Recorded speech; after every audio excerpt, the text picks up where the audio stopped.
First, I would like to congratulate the class of '92.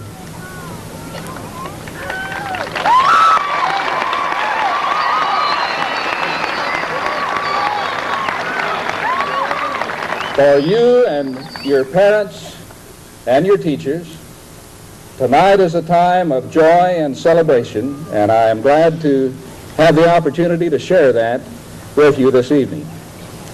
As a psychologist, many times when I address a group, I wonder what's going through your mind as I'm up here talking. A few years ago, a young soldier was traveling across the country with his sergeant. And they were on a train, and right across the seat from where they were sitting was a beautiful young girl and a much older woman.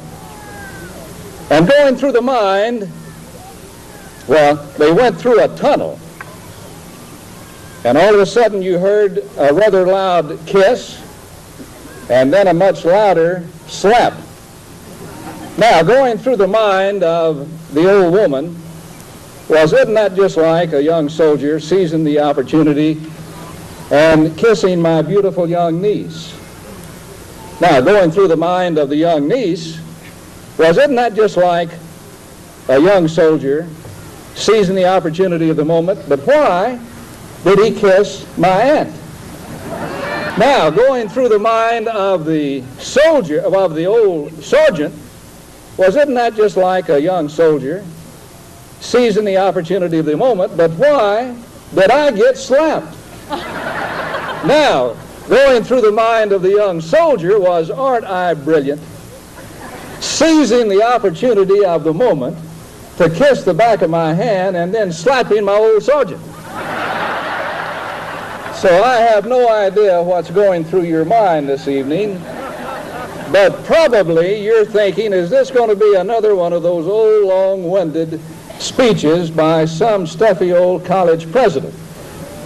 But I can't promise you that it won't be stuffy, but it won't be long, I'll assure you. In fact, the most famous of all graduation speeches was performed years ago by Winston Churchill at the end of his career. He was addressing the graduating class of Oxford, and the great war hero, statesman, orator, author, came to the podium, addressed the graduating class of Oxford, and said with these words, "Never give up. Never give up. Never, never give up." And to a thunderous applause, he sat down. Now, my speech won't be that short, but it won't be long either. I'm sure you'll not remember what I speak tonight. But years ago, when I graduated from TCU, I do remember some of the address. Judge Abner McCall spoke to our graduating class that year. Judge McCall is now President Emeritus of Baylor University, and at that time was Dean of the Baylor Law School. And the great judge came to the podium and gave his address. I don't remember much of the address, but I do remember this.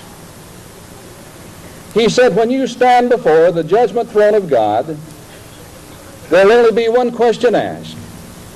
He won't care whether you're male or female, whether you're black or white, whether you're rich or poor, whether you're short or tall. That won't make any difference. There'll be one question asked, and that will be, did you do your very best? With the talents I gave you, did you do your very best?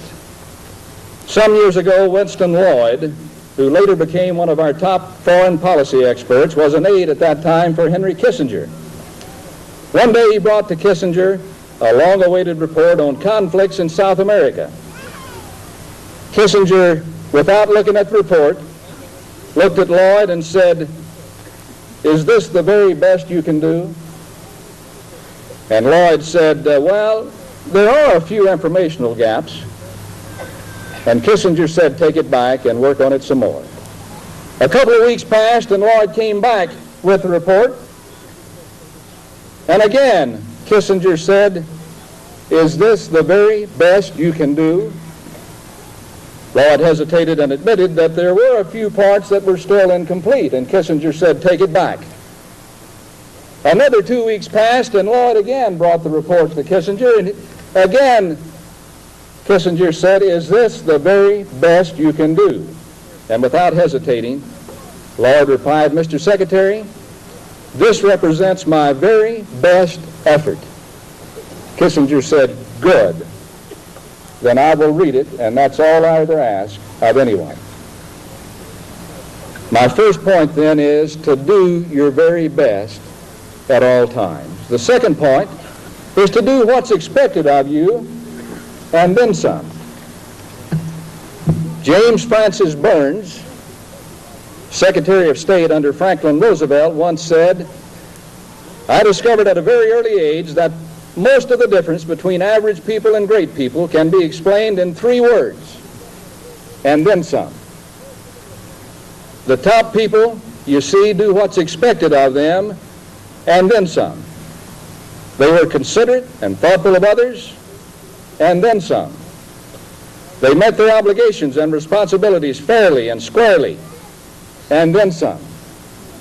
They were good friends, and then some. They could be counted on in an emergency, and then some." Paul Harvey tells about an eager young person employed during his summer vacation in a shirt factory. He worked very hastily so that he might receive a bonus to those who put out the largest quality of work. In his haste, however, the youth destroyed a lot of good cloth. When the superintendent reprimanded him for his haste, the boy said that only a few shirts were poorly cut. In fact, 85% were all right. And in school, he said, 85% is a pretty good grade. His boss retorted, "A grade of 85 may be good in school, but I'd soon go out of business if 15% of my material is ruined." When you work quickly, young people, you must also work skillfully, giving what others give, and then some. The third point I'd like to make is to have an urgency to your life. Don't waste your time.